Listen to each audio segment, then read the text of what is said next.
L'info éco avec Capital. On commence avec l'info pratique Capital. L'année s'annonce sous de bons auspices pour l'emploi des cadres.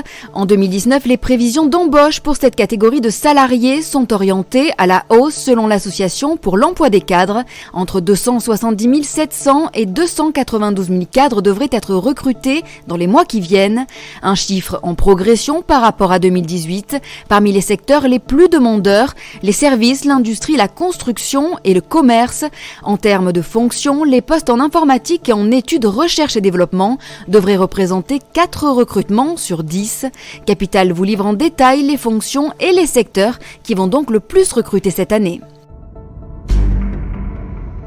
On passe au chiffre du jour, 0,25%, c'est la médiocre rentabilité affichée par le film Braqueur d'élite, produit par EuropaCorp, la société de Luc Besson, et ce d'après la revue Le Film Français. Il faut dire qu'avec seulement 47 000 entrées en France pour un budget de 66 millions d'euros, ce long métrage ne restera pas dans les annales du cinéma. Au sommet du classement des films qui se sont avérés les plus rentables en 2018, on retrouve une comédie romantique, L'amour flou. Cette production indépendante n'a certes attiré que 194 000 spectateurs, mais le film n'avait coûté que 430 000 euros, de quoi afficher une rentabilité de 155%. Selon le magazine, un film réalise une performance honorable à partir du moment où il atteint un taux d'amortissement de 25 à 30%.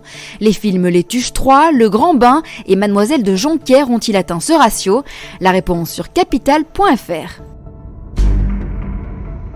Le coup de gueule du jour est poussé par Antoine Autier du service des études de l'UFC Que Choisir.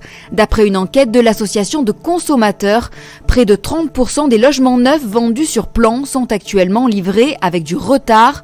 Pour les acheteurs, ces dérapages sont d'autant plus préjudiciables que les promoteurs se déchargent le plus souvent de toute responsabilité.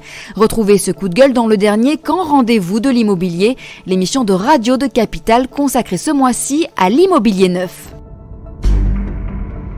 Et pour finir, une question que vous vous posez sûrement en découvrant un aliment périmé dans votre frigo. Puis-je le consommer si la date limite est dépassée? Chacun de nous jette en effet 155 kg de nourriture à la poubelle par an. Pourtant, certaines denrées pourraient encore être utilisées, et ce même au-delà de leur date de péremption.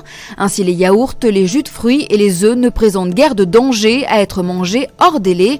A contrario, ne vous risquez surtout pas à consommer du steak haché ou bien une mousse au chocolat au-delà de leur date limite de consommation.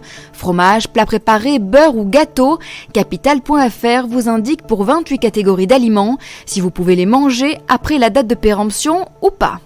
C'était l'info éco avec Capital.